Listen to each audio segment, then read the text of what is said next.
In today's tutorial, we'll be learning how to make this crop top shirt that is showing on your screen right now. But in the tutorial, I'll be making a longer shirt. For the sake of those that want to make theirs longer, we start by marking our starting line, which is 1/2 inch. Then I mark my button allowance, which is 2.5 inches. I'm going to mark it all the way down. Marking it all the way down, then connect my line. I'm trying to get a straight line. So I'm going to connect it now. I'm connecting it down to the straight line. Like so.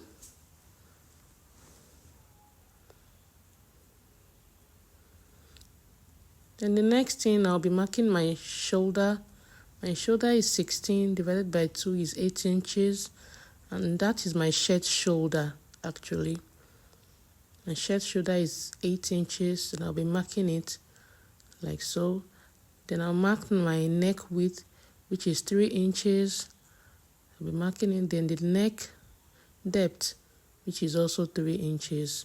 Then I pick my curve ruler and connect the lines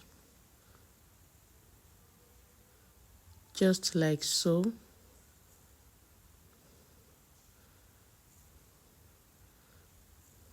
I mark my shoulder slope. My shoulder slope is 1 inch. Then I'll connect it to the neckline. Just like that. Then I mark my bust point, which is 12 inches. Then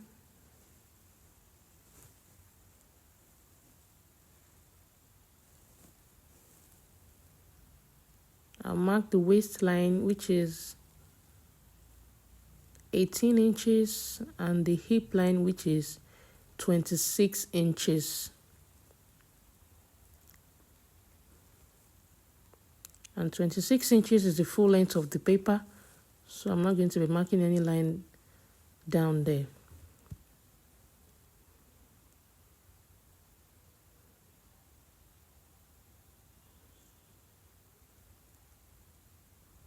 So our bust measurement is 43 divided by 6 plus 1.5 to get our armhole depth, and we got 8.66, which approximately is 8.7. So I'll be marking my 8.7 on the armhole line. I'll be marking my 8.7 right there. So you can see 8.5 plus 2 is 8.7. I was actually trying to check the distance between my chest line and my armhole line there. So I connect like so. I connect like so.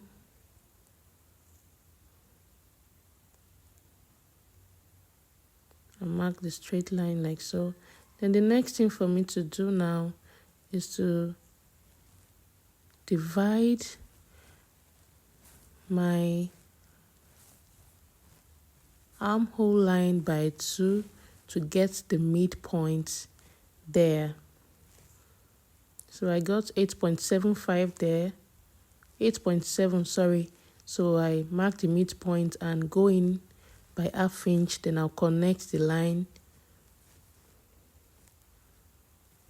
with my straight ruler first.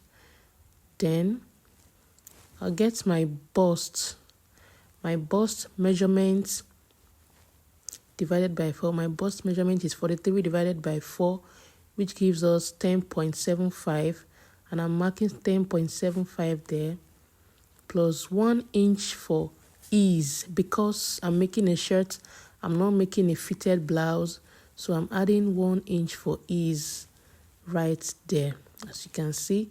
Then on my waist is 41 divided by 4, which gives me 10.25. So I'm marking 10.25 there plus 1 inch for ease. Then my hip is 48 divided by 4. 48 divided by 4, which is 12 plus 1 inch for ease as well. So I'm going to be connecting the lines now, just like so. I'll be using my curved ruler to connect the lines like so, and marked the hip line now, just like so. Trying to place my ruler the right way. So I'll be blending the half length, the waist area, so as not to have a pointed waist there. Then I'll be getting my curved ruler now to connect the armhole line. I'll be connecting the armhole line right there. Trying to place my ruler well to get the perfect. I'm going to blend it there. Yes, so. Then the next thing for us to do now, I'm going to remove 1 inch from my shoulder slope at the front part. So we're going to be adding it up back at the back bodies. So folding that area, I'm folding our button allowance. I'm folding the button allowance so I can cut it. Folding the button allowance so I can cut it now, like so. So I start to cut. Please kindly subscribe, like, share my videos. If you have any question, please do not hesitate to ask me. As you can see, I'm cutting out that 1 inch, just like that. So please subscribe, like, and share my videos.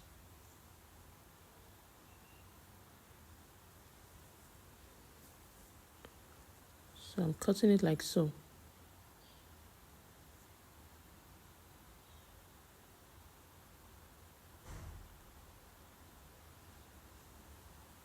Cutting the armhole area. So I'm going to be marking 1.5 inch at the down part to get the curve.